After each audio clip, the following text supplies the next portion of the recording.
샬롬, 2021년 8월 4일 동인교회 수요일을 시작하겠습니다. 사도신경으로 우리의 신앙을 고백하겠습니다.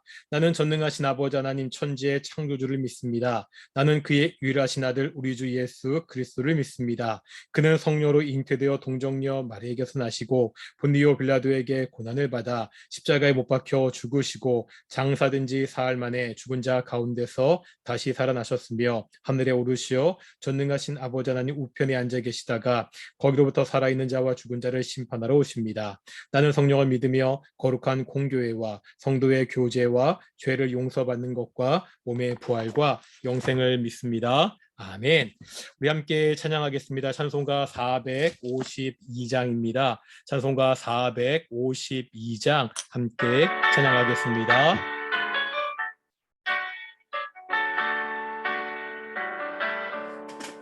내 모든 소원 기도의 제목 예수님 닮기 원함이라. 예수님 영상 나 입기 위해 세상에 보았기 전에 예수님 닮기 내가 원하네. 날 구원하신 예수님은 내 마음속에 지금 고도사 주님의 영상 인치소서. 무한한 사랑 풍성한 긍휼 슬픈 자 위로 하시는 주. 길 잃은 죄인 부르는 예수 그 영상 담게 하옵소서. 예수님 닮기 내가 원하네. 날 구원하신 예수님은 내 마음속에 지금 고도사 주님의 영상 인치소서. 겸손한 예수 거룩한 주님 원수의 멸시 참으시사 우리를 위해 고난을 받은 구주를 닮게 하옵소서. 예수님 닮기 내가 원하네. 날 구원하신 예수님은 내 마음속에 지금 고도사 주님의 영 인치소서. 기도하겠습니다. 거룩하고 존귀하신 아버지 하나님 감사드립니다. 오늘도 우리가 수요 예배로 하나님께 나와 예배하고 있습니다. 아버지 하나님, 코로나19 확진자 증가로 인해서 우리 주일날도 온전히 모여 예배하지 못하고 있습니다. 이렇게 수요 예배 영상으로 드린 지도 참 오래되었습니다. 아버지 하나님, 이 코로나19 질병을 속히 종식시켜 주시고 우리의 일상을 회복할 수 있도록 주께서 인도해 주시옵소서. 참 어려운 때 우리 인간의 연약함을 다시 한번 깨닫게 하시고 인간의 연약함을 알기 때문에 더욱더 하나님을 의지하는 귀한 동인의 성도들이 될 수 있도록 인도해 주시옵소서. 방역의 최전방 전선에서 일하는 열심히 수고하는 우리 사람들이 있습니다. 선별진료소에서 또 하나는 치료 현장에서 방호복을 입고 노력하는 많은 사람들이 있는데 지켜주시고 함께해 주시옵소서. 그렇고 존귀하신 아버지 하나님 또한 이 모든 일들 행정적으로 처리하는 행정당국과도 함께 하셔서 지혜롭게 잘 일을 처리할 수 있도록 인도해 주시옵소서. 우리 동인교회 가족들 위해서 또한 기도하기 원합니다.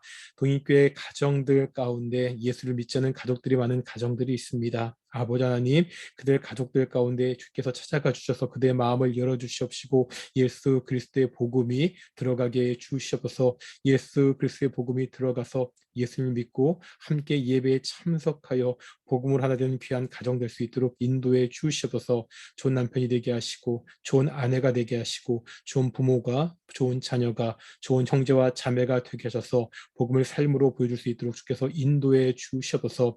아버지 하나님, 우리 동인교회 성도들을 지켜주시옵시고 동인교회 성도들 언제나 건강하게 함께 하나님 은혜 가운데 살 수 있도록 인도하시고 붙잡아 주시옵소서. 오늘도 말씀을 들을 것인데 이 말씀을 통하여 하나님의 뜻을 우리에게 보여주시옵소서. 감사함의 이 모든 말씀 예수님의 이름으로 기도드렸습니다. 아멘. 샬롬, 우리가 오늘도 하나님의 말씀을 함께 배우는데 우리가 계속해서 구약 성경의 말씀을 배우고 있습니다.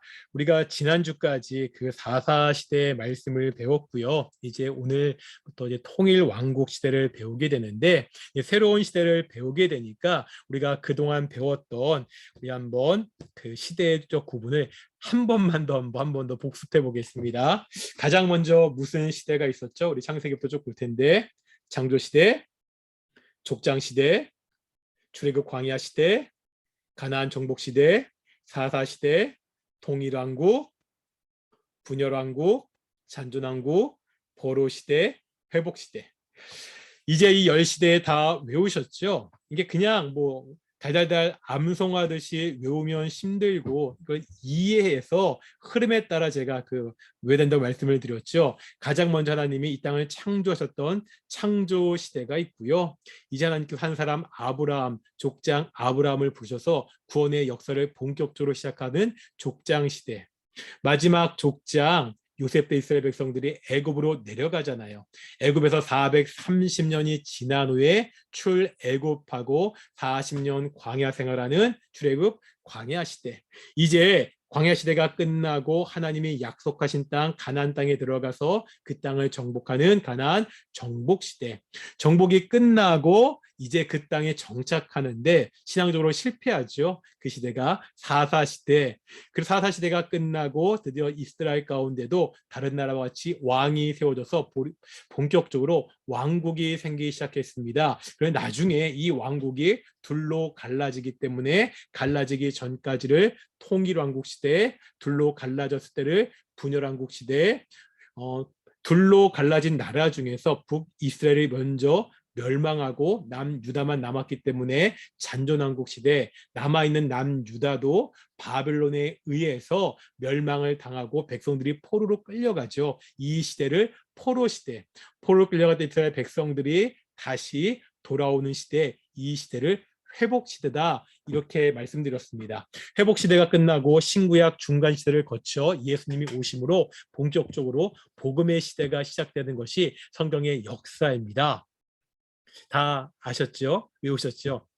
마지막으로 한 번만 더 우리 한번 10시대 한번 쭉 가볼 텐데요. 그냥 말씀드렸지만 암송하는 것이 아니라 이게 지금 이러한 상황이구나, 상황을 이해하면서 한번 창조 시대부터 회복 시대까지 다시 한번 복습하겠습니다. 가장 먼저 무슨 시대죠? 창조 시대, 다음 족장 시대, 다음 출애굽 광야 시대, 사사 시대, 가나안 아니죠. 그 출애굽에서 가나안 정복 시대가 먼저죠. 가나안 정복 시대, 그다음 사사 시대, 통일 왕국 시대, 분열 왕국 시대, 잔존 왕국 시대, 포로 시대, 회복 시대, 이렇게 10시대로 진행이 되고 그중에 우리가 앞으로 당분간은 통일 왕국 시대에 대해서 우리가 배우도록 하겠습니다.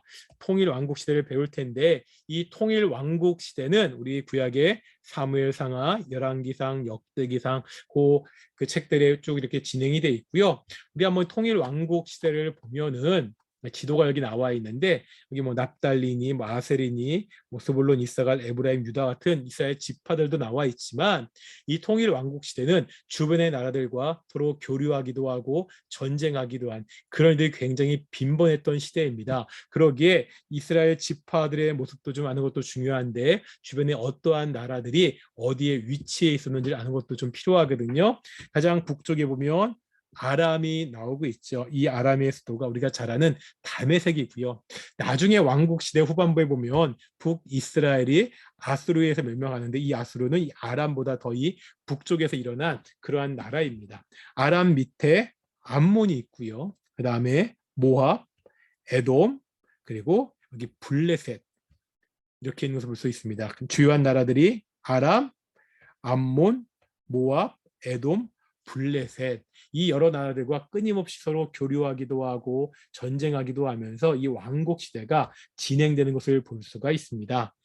이 그중에서 이 통일왕국시대는 특별히 4명의 주요한 인물들의 이야기를 통해서 진행되거든요. 그래서 우리가 통일왕국시대를 이야기할 때는 이 4명의 인물을 중심으로 이렇게 이해하면은 우리 통일왕국시대를 쉽게 이해할 수 있습니다. 첫 번째가 사무엘이고요. 두 번째가 사울이고 다윗이고 솔로몬인데, 이 중에 사울부터 솔로몬, 사울, 다윗, 솔로몬은 다 왕이죠. 다 왕인데 이 사무엘은 왕이 아니죠. 우리가 사사 시대 다음에 통일 왕국 시대로 넘어간다고 이야기했잖아요. 그리고 사울이 그 중에 첫 번째 왕이니까 맨 처음 사무엘이 활동하던 시대는 여전히 사사 시대였습니다. 그래서 우리가 사무엘을 이야기할 때 마지막 사사이면서 첫 번째 선지자다. 다시 말하면 사사 시대와 이제 왕국 시대를 연결하는 인물이 사무엘입니다. 사무엘이 어떤 역할을 한다고요? 사사 시대와 왕국 시대를 연결하는, 사사 시대를 닫고 새로운 왕국 시대를 여는 인물이 사무엘입니다. 우리가 지난주에 룻기를 보았는데 룻기도 비슷한 역할을 했었잖아요. 룻기의 주제가 뭐였죠? 룻기의 주제가 기억나십니까? 뭐 기억나시면 굉장히 뛰어나신 분인 거고요. 기억이 안 나시면 나는 왜 이렇게 못났다가 아니라 나는 평범하구나, 보통이구나, 이렇게 생각하면 된다고 말씀드렸죠. 룻기의 주제가 뭐였죠? 룻기의 주제는 절망에서 희망으로 넘어가는 이야기가 룻기의 주제라고 말씀드렸습니다. 그러니까 룻기 초반에 보면 시대적인 상황들이 나오고 있잖아요. 사사 시대라는 신앙적으로 어두운 시대였습니다. 게다가 흉년이라는 또한 굉장히 절망적인 상황이 룻기 1장 앞쪽에 나오고 있는데, 룻기 4장 가장 마지막에 보면 어떻게 마무리되죠? 다윗의 족보를 통해서 하나님의 마음에 맞은 다윗의 족보가 마지막으로 그렇게 결말을 맺고 있습니다. 다시 말하면 철저하게 사사 시대나 흉년이라는 상황이나 그런 것들을 봤을 때 절망으로 시작하고 있지만, 나중에 다윗의 족보를 통해서 이제 새로운 시대가 열릴 것이라는 이 희망을 보여주는, 절망에서 희망으로 가는 이야기가 바로 룻기의 이야기였습니다. 이것을 상징적으로 보여주는 인물이 누구였죠? 물론 룻기의 주인공은 룻이었지만 나오미가 이것을 상징적으로 보여줬잖아요. 나오미는 초반에요, 흉년으로 고향을 떠났고요, 남편도 죽고 두 아들도 죽었습니다. 철저하게 다 잃고, 그래서 나는 텅 비었다고 말하게 그런 상황이 되었었는데, 이 텅 비었던 나오미가 룻기를 거치면서 그 식량의 문제가 해결되고 자식이 없는 문제들이 해결되면서 채워지고 있죠.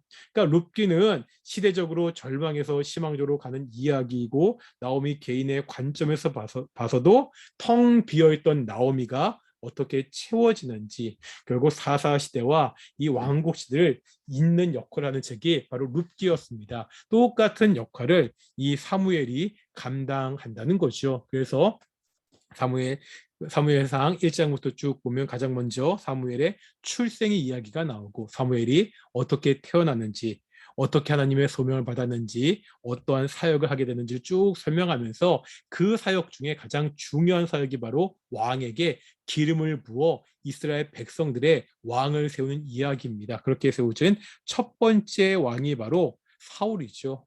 그런데 문제가 뭐죠? 사울랑 다음에 다윗이잖아요. 그런데 다윗은 사울의 아들이 아니었습니다. 사울은 이스라엘의 첫 번째 왕이 되었지만 사울 왕조를 세우지 못하고, 사울 왕조는 사울 한 명 일대에서 끝이게 됩니다. 이 다윗은 2세 아들이었잖아요.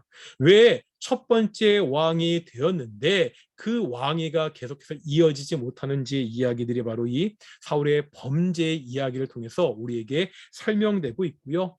그래서 사울의 끝나고 사울 대신에 이제는 다윗이 왕으로 세워지고 왕이 되어지고 어떻게 나라를 다스리는지가 설명돼 있으면서, 그러면서 또 역시 다윗이 하나님께 어떠한 죄를 졌고 그 죄 때문에 어떠한 벌을 받게 되었는지를 우리에게 보여주고 있습니다. 또 마지막으로 이제 솔로몬의 이야기가 있는데 왜 솔로몬이 통일 왕국 시대의 마지막 왕이냐? 솔로몬의 아들 르호보암 때 나라가 둘로 갈라지게 됩니다.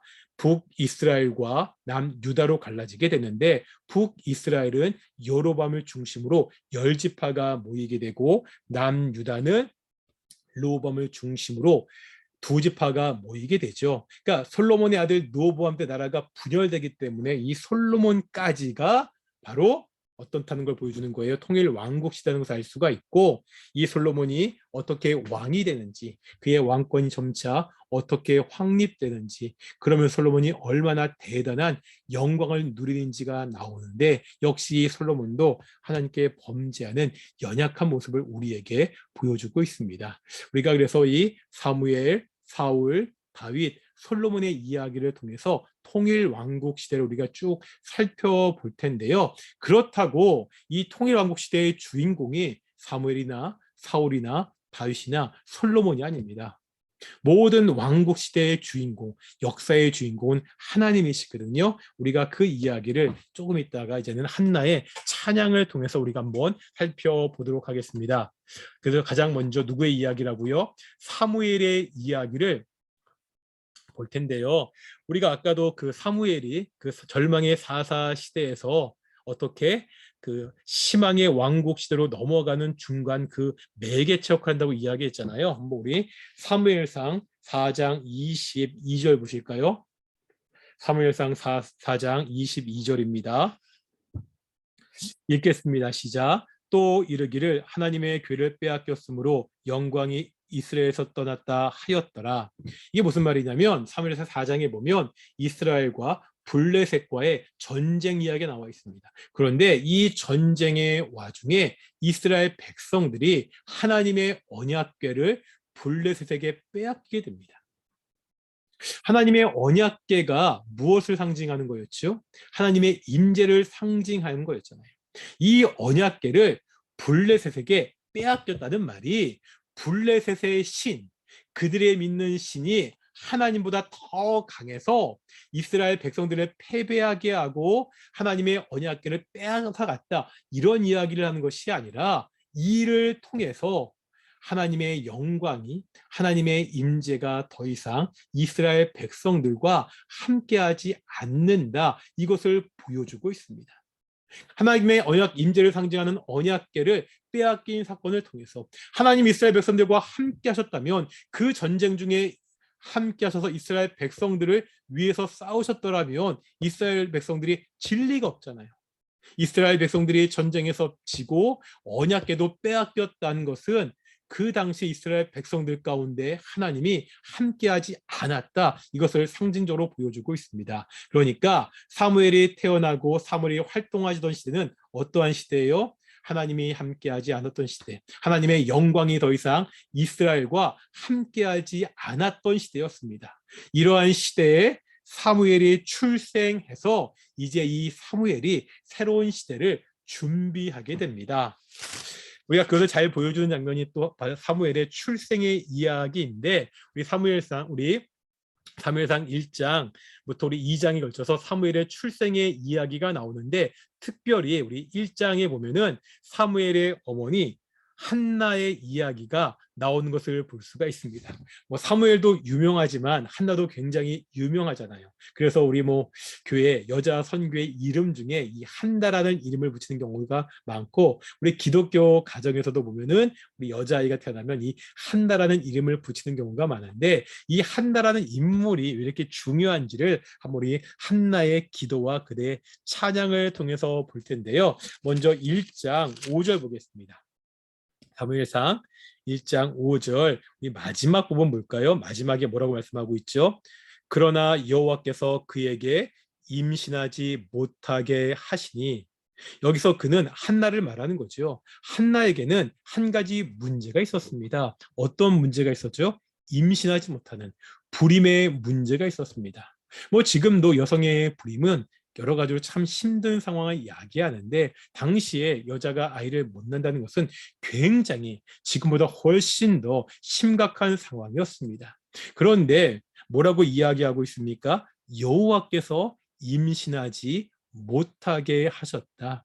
이 한나에 붙는 이 불행의 문제가 바로 하나님으로부터 왔다는 것을 보여주고 있습니다. 뭐를 보여주고 있죠? 하나님이 떠나 있는, 하나님이 함께하지 않는 이스라엘의 모습을 한나를 통해서 지금 보여주고 있습니다. 이 한나의 불임은 하나님이 함께하지 못하는 이스라엘 모습의 상황을 그대로 반영하고 있습니다.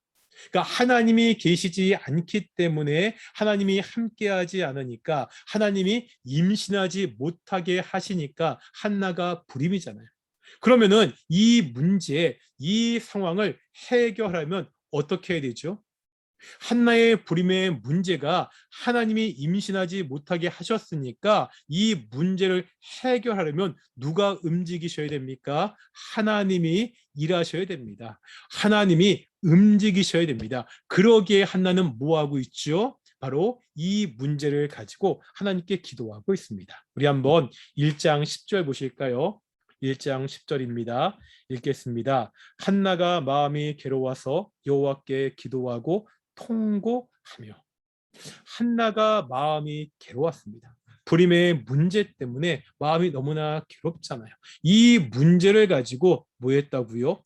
여호와께 기도하고 자신의 문제를 가지고 하나님께 기도하고 있습니다. 그런데 이 한나의 기도는 어떠한 기도였습니까? 통곡하는 기도였다고 그렇게 말씀하고 있습니다. 다음에 한번 우리 1장 15절 보실까요? 1장 15절 우리 마지막 부분에 봐도 한나가 이렇게 고백하고 있죠. 여호와 앞에 내 심정을 통한 것뿐이오니. 뭐라고 이야기하고 있습니까? 하나님께 내 심정을 통했다. 나의 답답하고 내 억울한 마음을 다 아뢰는 중이라고 그렇게 이야기하고 있습니다. 우리가 기도를 하나님과의 대화라고 이야기합니다. 우리는 기도라는 것은 그냥 하나님을 도깨비 방망이나 램프 요정 지니처럼 생각해서 내 소원을 이루는 시간이 아니라 기도는 하나님과 대화하면서 하나님과의 관계가 그 교제가 점점 깊어지는 시간입니다. 그런데 이 대화에는 이 교제에는 간구라는 중요한 요소가 있습니다. 우리는 기도할 때 하나님께 간구합니다. 그런데 때로 우리가 어떻게 간구할 수밖에 없죠? 한나와 같이 통곡하면서 내 심정을 다 토해내면서 내 힘들고 어려운 것들을 하나님께 다 내놓고 하나님께 이야기하는 것, 하나님께 아뢰는 것, 그것이 바로 기도라는 것이죠. 왜 이렇게 기도합니까? 왜 우리가 통곡하면서 내 억울하고 답답하고 이 힘든 상황을 다 이야기하면서 우리가 하나님께 간구하고 기도할 수 있습니까? 아까 한나의 그 임신을 막으신 분이 누구라는 거죠? 하나님이라는 겁니다. 이 문제를 해결할 수 있는 분이 누구이기 때문에 하나님이기 때문에. 그래서 우리 한번 보실 텐데요. 19절 보겠습니다. 19절 보실까요? 역시 19절 하반절에 보면 엘가나가 그의 아내 한나와 동침함에 여호와께서 그를 생각하신지라. 여기서 엘가나는 한나의 남편입니다. 엘가나가 한나와 동침했는데 이것이 아들을 낳는 직접적인 원인이 아니라 뭐라고요? 여호와께서 그를 생각하신지라. 여기서 그는 한나겠죠. 여호와께서 한나를 생각하셔서 20절에 보면 한나가 임신하고 때가 이름에 아들을 낳아. 지금 무슨 말이죠? 불임케 하시는, 아이를 갖지 못하게 하시는 분도 하나님이시고 아이를 낳게 하시는 분도 하나님이시라는 겁니다. 이 모든 일을 주관하시는 분이 하나님이라는 거예요. 아까 한나의 불임이 뭐를 상징한다고 말씀드렸죠? 이스라엘의 상황을 상징한다고 말씀드렸습니다. 하나님이 함께하지 않은, 하나님의 영광이 떠난 정말 절망적인 이스라엘의 모습을 한나의 불임이 보여주고 있거든요. 그러면 이스라엘 백성들이 이 문제를 해결하려면 어떻게 해야 됩니까? 다른 방법이 없다는 거예요. 다시 하나님께 돌아와 통곡하며 기도하는 것. 하나님이 다시 이스라엘 백성들 가운데 함께 해달라고 정말 간구하는 그것뿐이 없다는 거죠. 이스라엘 백성들의 문제를 해결하실 분도 역시 하나님 한 분이기 때문입니다. 역사의 주인이 하나님이시라는 거죠. 이것을 잘 보여주는 것이 바로 한나의 찬양입니다. 이제 사무엘상 1장에서 그 한나가 기도를 통해서 이제 사무엘이 태어난 이야기가 마무리가 되고요. 이제 2장에 보면은 하나님께서 아들을 주신 것에 대한 그 한나의 그 기도가 찬양이 나오고 있는데요. 2장 꽤 길게 그 찬양의 이야기들이 나오고 있는데 그 주제가 뭐냐? 이 찬양의 주제가 뭐냐? 한번 우리 2장 4절부터 한번 찬찬히 보실까요? 2장 4절부터 용사의 활은 꺾이고 넘어진 자는 심으로 띠를 띠도다. 풍족하던 자들은 양식을 위하여 품을 팔고 줄이던 자들은 다시 줄이지 아니하도다. 전에 임신하지 못하던 자는 일곱을 낳았고 많은 자녀를 둔 자는 쇠약하도다. 여호와는 죽이기도 하시고 살리기도 하시며 소울에 내리기도 하시고 거기에서 올리기도 하시는도다. 여호와는 가난하게도 하시고 부하게도 하시며 낮추게도 하시고 높이기도 하시는도다. 무슨 말을 이야기하는 거죠? 여기 4절부터 쭉 보면 용사의 활을 꺾고 넘어진 자는 띠를 띄우시고 풍족하던 자들이 잃고 없던 자들이 다시 채우게 되고 하나님은 살리기도 하고 죽이기도 하시고 높은 자를 낮추기도 하고 낮춘 자를 높이기도 하고 그러니까 높아진 자가 낮아지잖아요. 낮아진 자가 높아지잖아요. 하나님께서 모든 상황을 역전시키는 것을 우리에게 보여주고 있습니다. 아무리 보잘것없고 아무리 약한 자라도 하나님이 높게 그 상황을 역전시킬 수 있습니다. 아무리 높이 있는 자라도 그 높은 자를 하나님께서 다시 낮추실 수 있다는 거예요. 결국 사람이 높아지고 낮아지고 사람이 부하게 되고 가난하게 되고 사람이 채워지고 비워지고 이 모든 것을 다 누가 주관하신다는 거예요? 하나님이 주관하신다는 겁니다. 하나는 자신의 불임과 임신과 출생을 통해서 이것을 깨닫게 되었습니다. 그래서 이것을 가지고 놀이하고 있죠. 하나님은 역전의 하나님이십니다. 부한 자를 가난케 하시고 가난한 자를 부하게 하시고 높은 자를 낮추시고 낮은 자를 높이기도 합니다. 하나님께서 이 모든 것을 다 주관하십니다. 그러면 어떻게 살아야 됩니까? 이 하나님을 믿고 의지하며 살아야겠죠.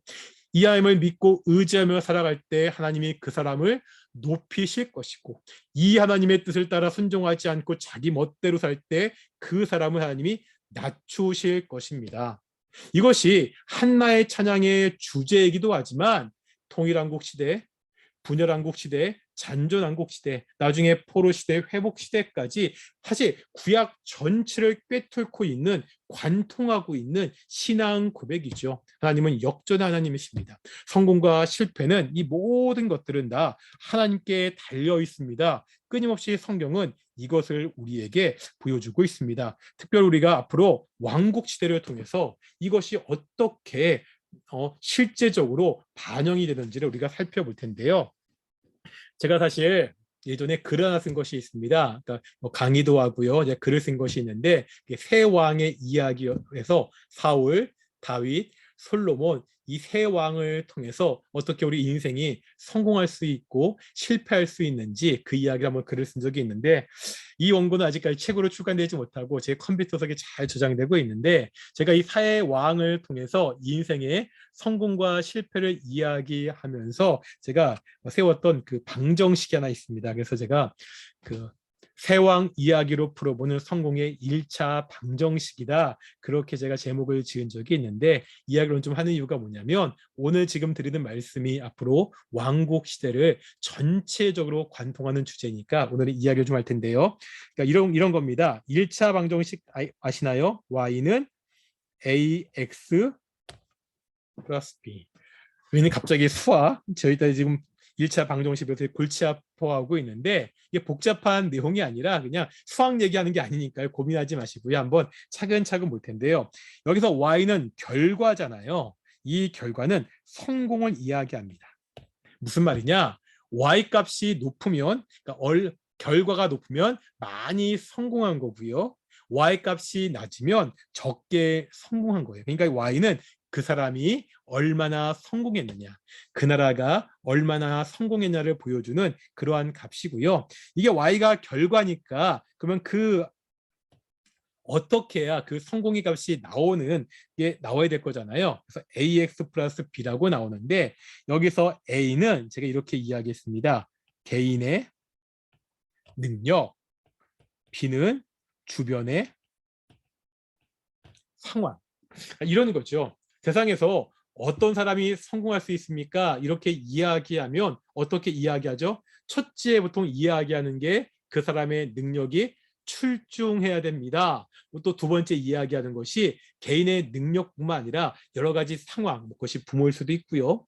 여러 가지 가정이나 여러 가지 상황이 맞아야 됩니다. 그러니까 개인의 능력과 적절한 상황이 만나면 그 사람이 성공할 수 있습니다. 보통 이렇게 이야기하잖아요. 그렇다면 세상이 말하는 성공의 방정식, 성공의 식은 뭐죠? A 플러스 B가 되는 거죠.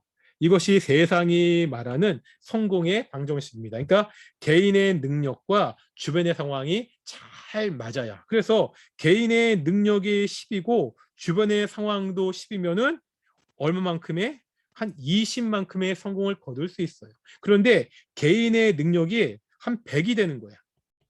그리고 주변의 상황도 한 100 정도의 좋은 상황이에요. 그러면 그 사람은 약 200 정도의 성공을 누릴 수 있습니다. 이것이 세상이 말하는 성공의 방법이고 방정식입니다.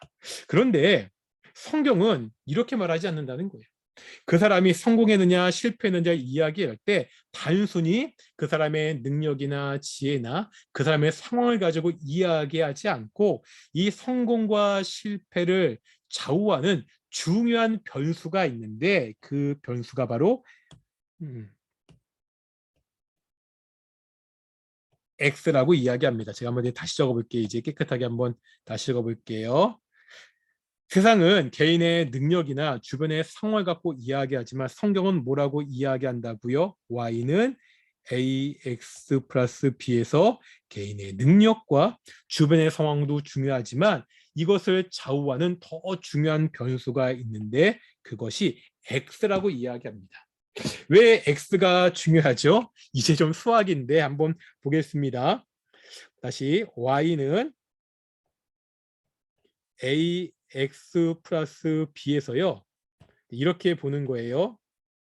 어떤 잠깐 이게 좀 잘 안 돼가지고요. 예, 됐습니다. 어떤 사람의 개인의 능력이 100이에요. 그리고 주변의 상황도 100이에요.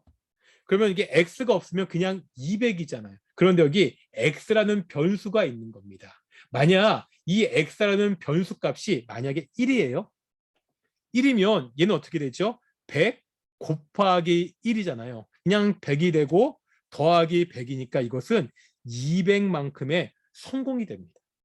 그런데 어떤 경우는 이 변수가 0일 수가 있어요. 이 변수가 0일 수 있어요. 그러면 100 곱하기 x가 0이면 이건 뭐가 되죠? 0이 되는 거잖아요. 0 더하기 100이니까 아무리 개인의 능력이 100만큼 출중하고 주변의 상황이 100만큼 좋다 할지라도 이 변수가 0이 되면 이것은 겨우 200이 아니라 100만큼의 성공을 거둘 수밖에 없다는 거예요. 그런데 심할 경우 이 x가 마이너스 1일 수 있습니다. 그러니까 긍정적인 것이 아니라 부정적인 변수가 되는 거예요. 그러면 100 곱하기 마이너스 1은 몇이 되죠? 마이너스 100이 됩니다. 그리고 여기다가 100을 더해주면 뭐가 되는 거예요? 빼기 100 더하기 100이 0이 되는 거예요. 아무리 개인의 능력이 출중하고요. 아무리 주변의 상황이 좋더라도 그 변수의 X가 부정적인 영향을 미친다면 그 사람은 성공할 수 없습니다. 그런데 이런 경우도 있습니다. 예를 들어서 이런 거죠. 개인의 능력이 1이야. 그냥 X죠. 주변 상황도 1이야. 그냥 X 플러스 1입니다. 그러면 이게 만약에 X가 뭐 1이나 1이면은 그 사람은 성공해야 이만큼 뿐이 성공할 수 없거든요. 그런데 만약에 이 X가 200이면 어떻죠? 개인의 능력은 1이고 주변의 상황은 1이지만 이 x가 200이 되면 이 사람은 201만큼 성공한다는 거죠. 계속해서 뭘 이야기하는 거예요? 개인의 능력이나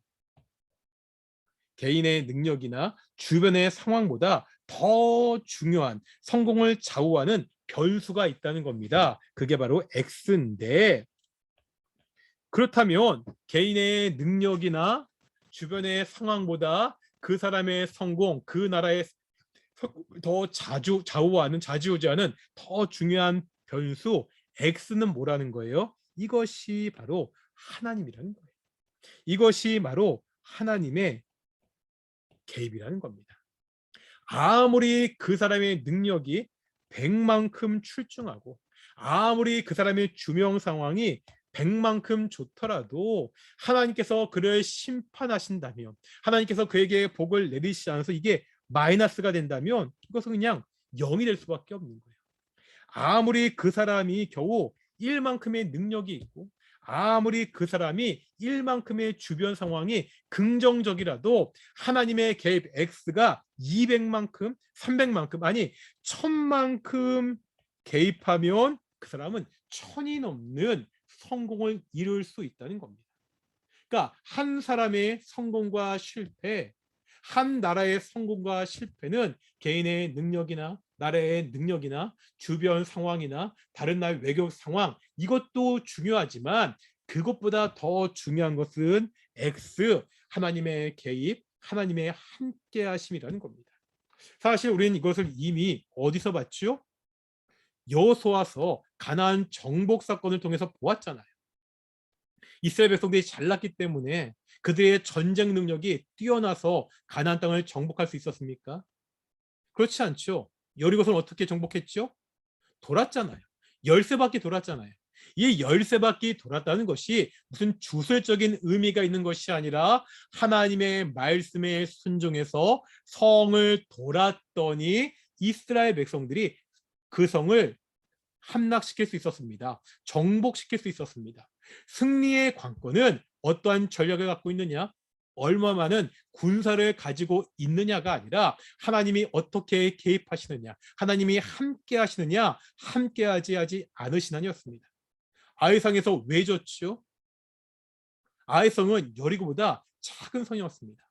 그냥 몇천 명만 올라가서 싸우면 충분히 이길 수 있는 그러한 성이었습니다. 하지만 이스라엘 백성들이 하나님 말씀에 순종하지 않을 때 그 작은 아이성에서 패배할 수밖에 없었습니다. 앞으로 우리는요, 사울, 다윗, 솔로몬, 그 밖에 계속해서 왕국 시대를 보게 될 텐데, 사울이 어떻게 성공했는지, 다윗이 어떻게 성공했는지, 솔로몬이 어떻게 성공했는지, 다윗이 어떻게 실패했는지, 사울이 어떻게 실패했는지, 솔로몬이 어떻게 실패했는지, 이스라엘이란 나라가 어떻게 성공했는지, 어떻게 실패했는지, 그 성공과 실패를 좌우하는 변수가 바로 개인의 능력이나 상황이 아니라 하나님이라는 것을 우리가 그 왕국 시대, 이 통일왕국 시대, 분열왕국 시대, 잔존왕국 시대를 통해서 우리가 보게 될 것입니다. 지금도 마찬가지입니다. 우리가 어떻게 성공할 수 있습니까? 오직 하나입니다. 하나님이 우리와 함께 계실 때 성공할 수 있습니다.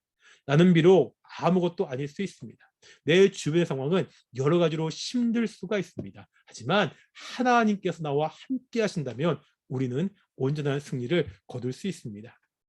우리 동익교회도 이 코로나19 때문에 여러 가지로 힘든 상황 가운데 있습니다. 우리 동익교회가 어떻게 부흥할 수 있습니까? 목사인 제가 최선을 다해야겠죠. 여러 가지로 열심히 노력해야 될 것입니다. 가장 중요한 건 뭐죠? 하나님이 우리 동익교회와 함께 하실 때, 하나님께서 우리 동익교회 가운데 부흥을 부어주실 때 우리 동익교회가 하나님이 주시는 성장과 부흥을 맛볼 수가 있습니다. 이 코로나19의 시대 여러 가지로 참 어렵고 힘든데, 아까도 기도했듯이 어렵고 힘들기 때문에 더욱더 하나님의 함께 하심을 바라보고 하나님의 인도하심을 그렇게 바라보는 우리 귀한 동인의 성도들이 되기를 축원합니다. 기도하겠습니다.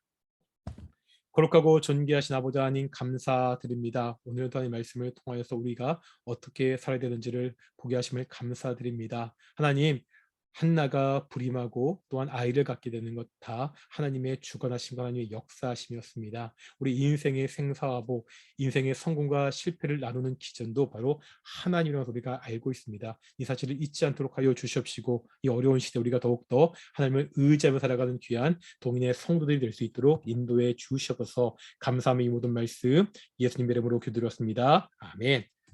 주기도문 하시겠습니다.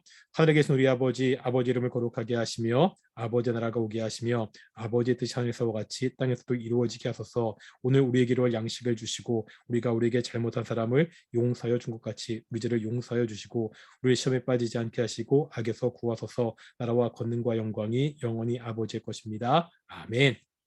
예, 이것으로 우리 마치겠습니다. 예, 감사합니다. 수고하셨습니다.